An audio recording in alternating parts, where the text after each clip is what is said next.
All right. So, episode 7. Want to welcome y'all back to the Every Dad. We know it's been quite a while since we've put anything out. Matter of fact, it's been quite a while since we've filmed. Yeah. Everything's been just super busy in our lives. So, we're just going to kind of run through some of what's been going on, touch on a few other things, and I guess we'll go ahead and get started. Yeah. First of all, the thing that everybody's most familiar with right now is our new dad fitness situation that we're going through right now, which for me has kind of come to a grinding halt because I've learned that 30 degrees on a bicycle isn't very conducive to good living. That being said, I've got a indoor trainer coming for Christmas, so that's going to be nice. That'll change that a little bit. Yeah, that's kind of interesting to me, the indoor trainer. I mean, obviously I knew what they were, but there's tiers of it. And I guess with all this Corona and stuff going on there, you got a little story about how it was kind of hard to source one. Yeah, it was rough. My dad ended up getting it from a store in Texas, who said they had it and said they didn't have it, and then said they had it, and he finally got his hands on one. But it's one that, it fits on my actual bike, and just, there's an app on the phone that is like a video game that you can pretty much use with it. It's pretty cool, but it simulates a real bike ride, so it's neat. Right. So that was your biking side of it. You were also kind of, I know your hat there, alter ego. I know you've kind of pulled away from the running with some foot issues and some other things. Right. What's your plan for that? Well, I went to the doctor finally, and I guess I have arthritis or carpal tunnel. Actually, is kind of what it's like, and that's what makes my foot go numb.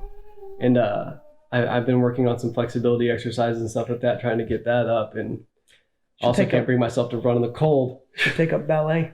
I should. So you've not really been running or biking as of late. I've gotten them in here and there. Definitely December's been blank for me, and probably the last week and a half of November was a no-go as well. That holidays and stuff has a lot to do with that as well, because we were traveling then. I don't have a bike rack. It would have been perfect to ride where we went, but yeah, it's a rocky road to try and keep up with this. Obviously we have families, jobs, responsibilities now, and then the weather comes in and there's this virus thing going around, so it's really tough. But I don't think that your motivation, I know mine hasn't, so I know that you're planning on just as soon as you can. Well, that trainer will be a big part, and I need to get in a pool, but those are, the one pool I have access to is shut down right now. Yeah. And the other one, I think the time that I won't be able to get in. That's the worst thing about the college? No, the one at YMCA. Oh. It only has 3 lanes. Yeah, you have to schedule times, is that what you're saying? You don't have to schedule times, but it's first come, first serve, and 5:30 is the most popular time in the world. And it's the only one of its kind anywhere in the area. Yeah, so that's definitely going to steal some.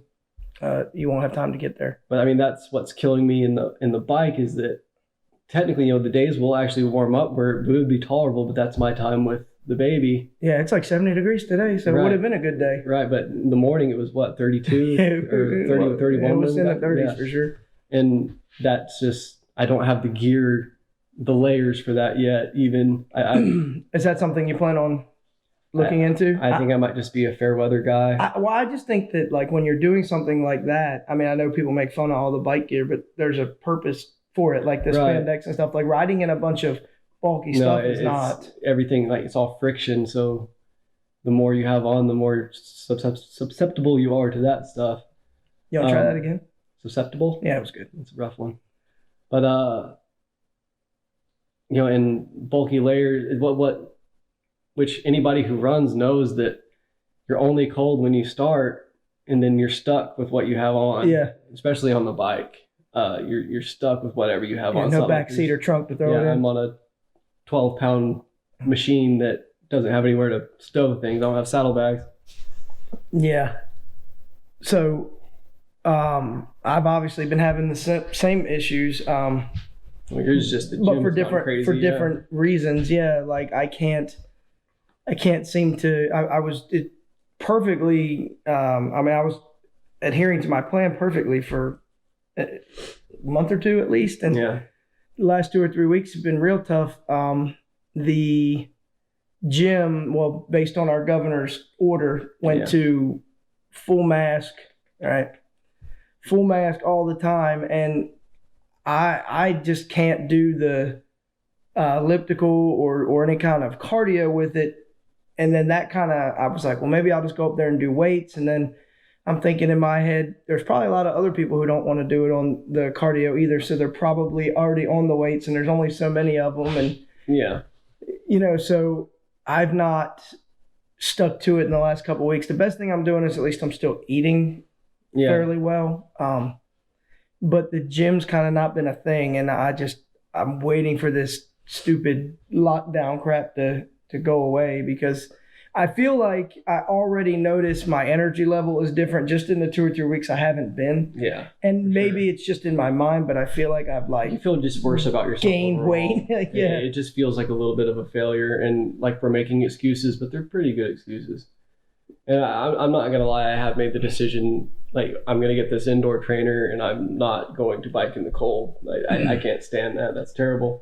And race season is in warm weather, so. See, I got to get the same mentality back, because I could still run around my neighborhood, and I have a treadmill at the house. Yeah. But I don't have the weights, and I like to do everything all encompassing at once, get my heart rate up and keep it up.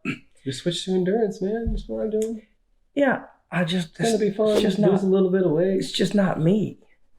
Shrink those muscles down a little bit. It's just not.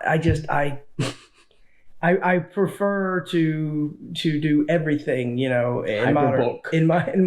not anymore. in moderation, but because now, if I shoot for any kind of muscle mass that I had 10, 15 years ago, my ligaments and bones can't handle it the same way. So, and I know that, like, a man has to know his limitations, and I certainly do. Yeah, there was a much more famous cooler guy than me that said that. So, let's see. That segues us into holiday plans. That obviously COVID has affected that greatly. We've already passed 2 of them. Yeah, I feel like it didn't. Well, luckily we went to your house for Halloween. Yeah, we did. That was good. That was fun. Everybody, they had that.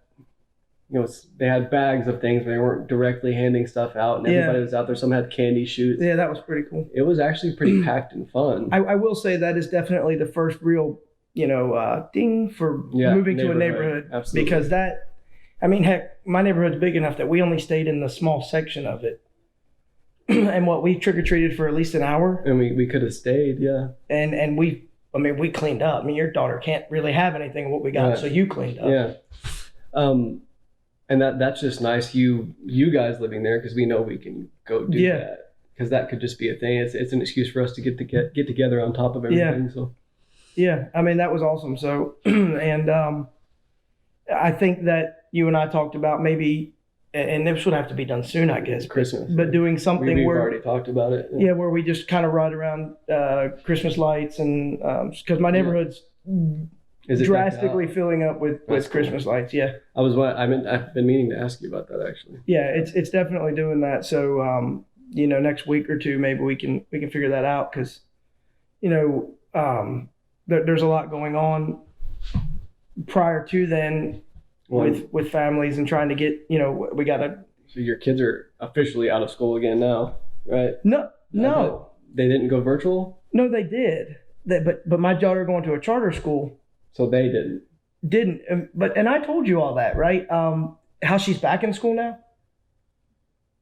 No. Okay. I missed that. Okay. So, quick update. It's a COVID update. So my daughter was at school. My wife got a call from the bus driver or van driver who takes her from school to her after school care at a church.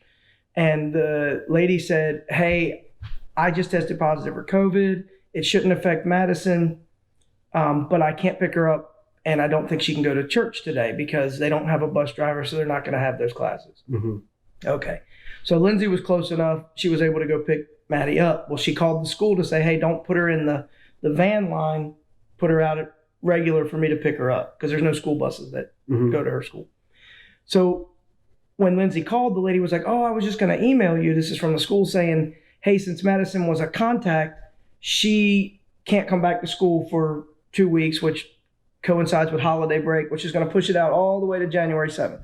like, okay, well, this sucks. We got to figure this out again. Yeah. This is the third time now. Well, so we kept Maddie out of school for a day. The next day, the teacher from the school called and said, or from the church, I'm sorry, called and said, so it was me that tested positive. I wasn't around Madison at all prior to and during when I got tested. And the person who called you, the bus driver, she was a contact of mine. So she went and got tested. She tested negative, but she has to quarantine. So Lindsay emailed the school and was like, hey, my daughter's not involved in this. This is why. I'm bringing her to school tomorrow. And if you have a problem, like, let me know. Yeah. And she walked her right in the doors. They didn't have a problem with it. So Maddie's back in school, but really it's only through next week because they are going on Christmas break. But the COVID stuff, man, it's just, it's taxing. Like, it's now that the cold weather's coming in and cases are going up, you know, however you feel about it, regardless, the numbers go up and now everybody's panicking again and lockdowns and toilet paper's gone. Right. I've been stocking up though, Yeah, like me little too. by little. But you know, as for parents with school age kids, it's really, really taxing. Luckily, my wife can kind of take Maddie in the car with her when she goes to work and stuff. But yeah, so that's what happened with that. But as far as holiday plans, so moving on to Thanksgiving, I know we segued there. So I just stayed home with my family, and it wasn't for any reason other than it was just kind of, there's so many people on the roads and it's condensed and you don't know how certain people, even extended family, feel about the COVID stuff. Yeah. So we kind of just stayed at home. But I know you ventured out. Yeah, we went to my wife's family, and it didn't seem to, I mean, given that they don't have a huge gathering every Thanksgiving, but they all get together, and it didn't seem to affect us very much as far as that goes. Like, was it a topic? I don't think so. I don't remember talking about it too much.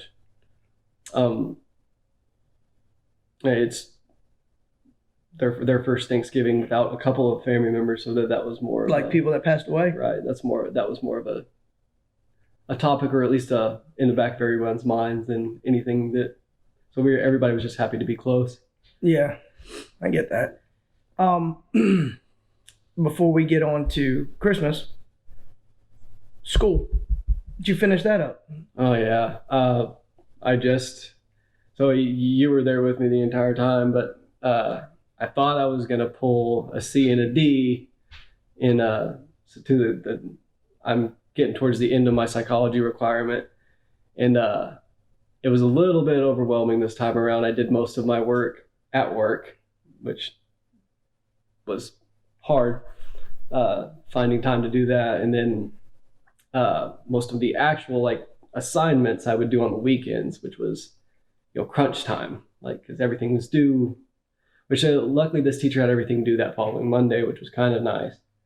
Yeah, because I knew that you had talked about that might be something you have to carry a lot of work with you up to your Thanksgiving. I thought you said that you were going to have to do a lot of schoolwork. Well, I had to read a book. I had to read a book and then do a report on that book during that break. The other one, actually, the harder class got pushed. She combined 2 weeks and got pushed to the next week, which was awesome. Yeah. Well, I mean, you like that instructor anyway, so having her for both. She's my instructor and my advisor. Yeah, like a twofold deal. Yeah, it was. So she's very familiar with my issues at home, and so you finished that now. You passed both them. How much more do you have left? I can't say right now. I'm gonna have to meet with her again because I'm confused again when I looked at it. I think I have. Which I pulled a B and a C instead of a C and a D. Yeah. So that was good. Just don't miss that one. Sorry. But I know you were on your high horse. It's mine. I know. It's mine. I had to say it. What were you talking about? You pulled a B and a C instead of a C and a D. Right. Oh yeah, but I have left, I believe. I looked at it again. I thought. Think about if you can remember me saying this. I was done with math when I finished my last math class, right? Okay, the last math I remember you taking was a statistical regular class. Statistics. Yeah. But didn't you take one that had to do with? I took one with psychology statistics. Okay, too. so see, I'm not sure which one you're talking about. Then, so I took both of those. I know classes. you, yeah. And you hated the one last year. The last math class I took was the regular statistics that I had to take. I remember you having to take that class because you were just right thoroughly confused with some of the stuff that was going on in that class. So I think I'm done with math, but I might have one more math, and I know I have a basic science left, which means I think I'm gonna go A and P. Class. I'm gonna do anatomy and physiology, or I'm gonna do elementary chemistry, which I really don't want to do that right now because that's just more math, and I know I'm terrible at that. Yeah, and the one thing about chemistry is it involves stoichiometry, and I hate it. Like that, like literally, I've never been, and I love science going through like high school and stuff. And we went into stoichiometry, and I thought that like I went into another universe. Like for that entire period, it's the only test I can remember taking in high school that I got a 0. Yeah. No, I'm not even lying. Like I got a 0 on a test I took. I couldn't even guess No a right points answer. for your name? Like, nothing. No points for your name. No, and that was 10th grade. So thanks for that. I forgot the teacher's name. Thanks for that, lady. 10th grade, my 10th grade. Psych. What class is it? Mine? No, what was it Science. again? No, the other Chemistry. Yes, yes, 10th grade chemistry. I don't even remember the name of the class. It was that bad. So, no, that's good. But I'm glad that you're pushing towards it. I need to get going back to school. I think those are the last 2, I believe. If not the last, then last of a 2. Then I like have a couple more like psychology electives left. I can't read the student plan that they have because some of it. Because remember, I actually met my counselor one time. I had a lot less that I needed than I thought. Yeah, I do remember that. And I think I'm back into thinking I need more than I do. But that's I have 149 of 131 credits required. Yeah, just because it's not the ones that right, because I transferred so many times that I have this huge course load right now, which is a good problem to have, I guess. I'm just got to finish some of the. Well, I mean, if you hadn't been kicked out of Harvard Law School, you'd been fine. Right. I mean, and it was MIT, and after I've solved that, y'all can Google and board. Yeah. So let's move on to Christmas. Before we get into what Christmas plans we may or may not have, I don't know if we mentioned it at all on the channel. You may have mentioned it that you located Santa on a bike ride, but if you could just quickly mention that again, and then we'll kind of talk about what we did. Okay. So my wife is, I guess you would call it amateur photographer. I was going to say female. But... She 100% won't call herself a professional photographer, but she's like just practicing taking nicer and nicer pictures. She doesn't. Majority of them are my former baseball players and Reagan. She had mentioned that we should hire a Santa for some like Santa mini shoots for Christmas and our Christmas card and this is because of COVID, because there's really no place to go. You can't go, and like they have the distance stuff, and plus you have a nice backdrop. We have some nice backdrops here, and I was riding my bike down a route that I usually take one day, and sure enough, there's a big bearded man in the field, and the thought. Have you ever said that back to yourself? I know, man. I hit my brakes, and as soon as I unclipped, because I'm in full spandex and bike shoes, bike helmet, stupid huge glasses, standard voting attire. Right. Yes. So I got off my bike and started clicking over to him, and I was like, I'm about to ask this big burly man if he's ever played Santa dressed in spandex. Yeah. And I said, I just opened with, sir, I hope I don't offend you by asking you this, but have you ever played Santa before? And he was the nicest guy, the coolest guy. You got to take pictures of him too. Yeah. And perfect Santa. Perfect. We got him a new suit. What was his name again? Walter. Thank you. Yeah, shout out to Walter. That was awesome. We got him a new suit, and he suited up and played the part. Man, I wish we didn't get the picture of your son running. Yeah. But I was 50-50 on how that was going to go. And as soon as he came out, he was doing the ho ho ho thing. That's what Santa does. Yep. And your son just took off down the road. Stranger. I mean, no, that was crazy because my son is 3, so he has been to a Santa before, but this is like cognitively, this is like the first real Santa year. Yeah, right. And we haven't had a ton of talks about Santa, but like this big dude in a red suit who he'd never seen before. I mean, he saw him and it was just beeline and jumped up, and Santa held him and walked up. My son was just super excited, and it was really it was crazy to see, but it was like really heartwarming at the, yes, yeah, go ahead. Did you grab the glass? I didn't know what you were trying to do. Black Rifle, if you're looking for somebody to sponsor. Which one is this? This is caffeinated ass. Yeah, I know. I got it. Stuff. This is PG. I know. So, fudge. Oh, I'm wearing their shirt too. Didn't realize. Are you? Yep. Oh, Little Pirate for Coffee. good for you. Top soul. On location.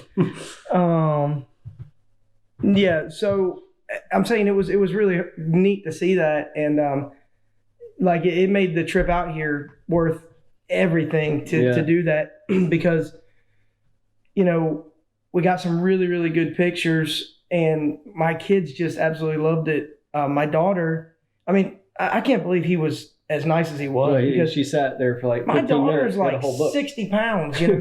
She's a big 7-year-old, and yeah, she I thought she sat on his lap and he opened up a book, and I figured they'd read a few pages. My daughter read like a 30-page kids book, word for word, the entire time, and it had to be 15 minutes. And I mean, he never even wavered, like he wanted her to get off. Like if it had taken 25 minutes, I think he would have allowed it, and just having that experience for your kids when so much has been restricted with what's going on was, I feel like we've done pretty good this year with what's going on at kind of shielding the kids from it and letting them have as much normalcy as they could, with Halloween the way we did it, and now with the Christmas stuff. So I think it's, I think it was really good that he came over here, and that you just, there's like a reason for why he was out when you were pedaling down there. I mean, that person, to meet him afterwards, because we went and met him, or just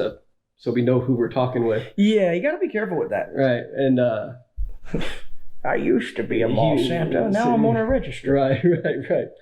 And I'm he was such an interesting person. He runs IT for around here, and he used to work in a lab, and he's a blacksmith, and runs horse teams and mule teams and some things like that. It was something else just to talk with him. And you got to convince your kids that Santa's got a accent from North Carolina. Yeah, he sure did. Because he had one that was hard, boy. Born and bred. Yeah, that was funny to me. No, that's the real Santa. He's just from Raleigh. Yeah.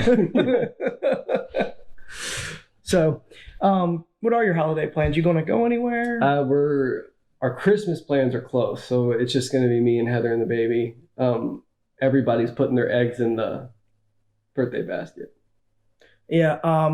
So for me, my plan originally was to go visit my family. They're out of state, but I was going to go in between Thanksgiving and Christmas to kind of do a twofer. Mm-hmm. But then the COVID stuff with my daughter being kept out of school, at least what I thought. Lindsay's very, very busy at work, so I kind of decided I'm going to go after the new year. I've already discussed that with my family, so that's a TBD on that one for me. But as far as actual Christmas, same thing. We're just going to hang out at home, but it would be nice, within the next couple of weeks to get our two families together and kind of make something of that. We've definitely talked about it, and we're trying to figure out where to go, and that's what I landed on. I think the last thing we talked about was we should just go to Matt's neighborhood, and she asked if you guys had lights up, and I didn't know. So yeah, well, I mean, that's where there's probably somewhere in the neighborhood of 1,000 houses close by. So they keep going up, and they are they are neat. So I mean, and it's to the point where we could probably either golf cart it or take the avalanche and just take everything out the back, and everybody can sit in the back. I think golf cart would be fun because I got the baby out. I guess we could have her baby out either way, but the golf cart would be cool just because. Yeah, with the avalanche, you can sit in the back. You know what I'm saying? But either way, yeah.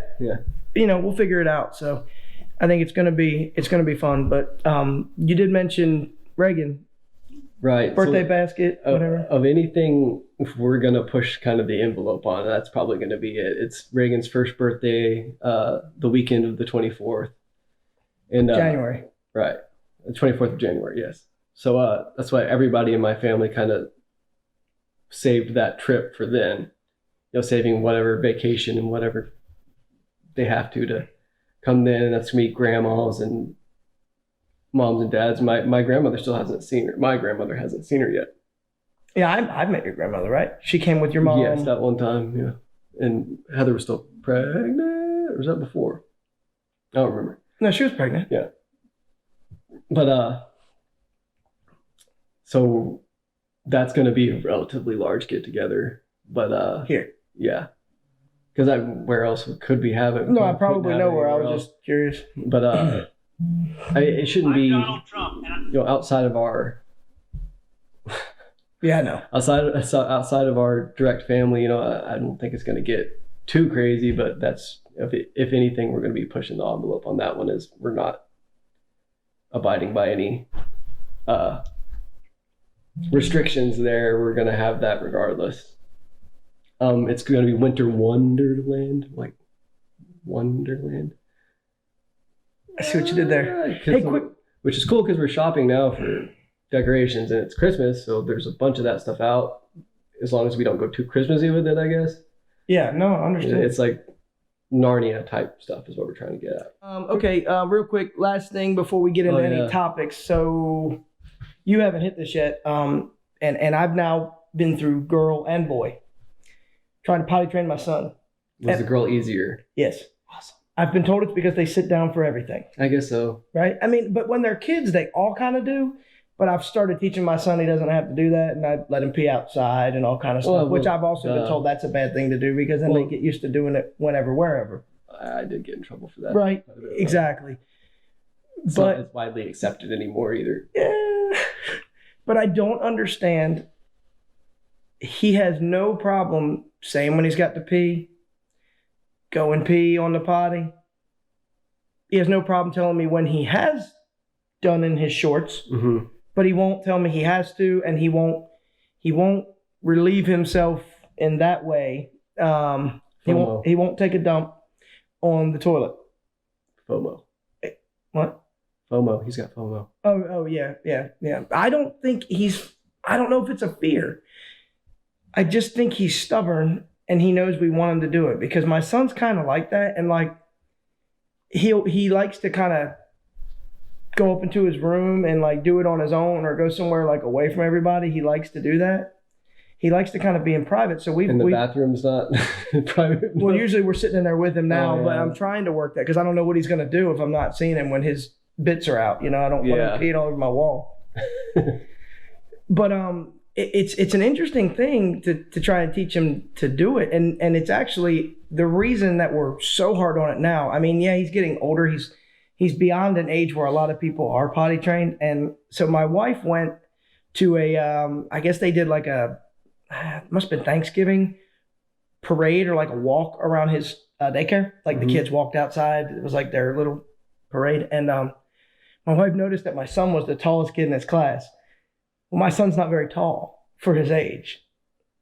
So that must mean he's older than everyone. And he is like, by like 6-7 months, the oldest one in his class.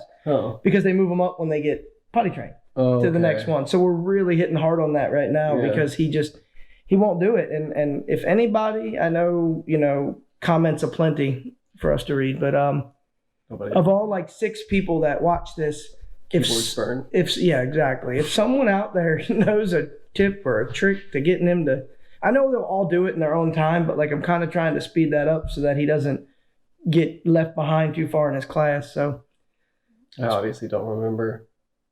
Yeah, I haven't done it yet, so yeah. Well, I don't remember Maddie being that much of a problem, but Branson, he likes to use his pants and then tell you about it. I feel like a lot of it's probably he doesn't want to take the time.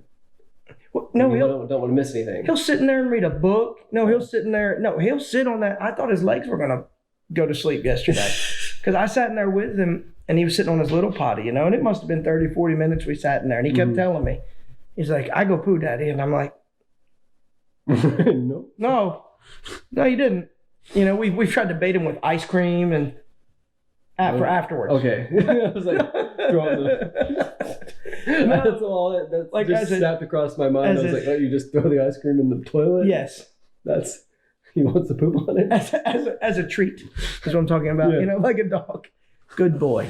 Good boy. So, yeah, that's where we're at. I know that's not a very exciting topic, but it's new to me, and I'll let you know when he crosses that threshold. I know that girls are easier, and that's what I'm looking forward to, that aspect. And I guess the fact that I have no demonstration skills in that area for her, so.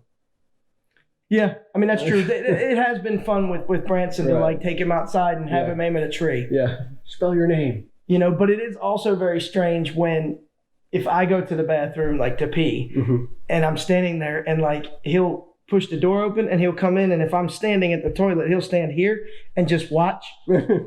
It feels like I'm in the military again and someone's drug testing me. So. Yeah. I'm like, he's going to be good at that. That's always fun. Okay, well, let's digress a little bit. I know that you said we started talking about kids in sports a video ago, and you said you had kind of some more you want to get into. So right, so I mean, we talked about more or less the logistics last time of kids in sports, and I was kind of asking your advice on some things that I wanted to do.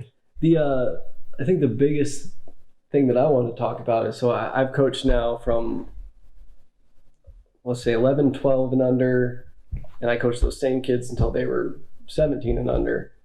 And now I'm starting back with 10 and under again. And I'm noticing, the stark differences between them and when I grew up.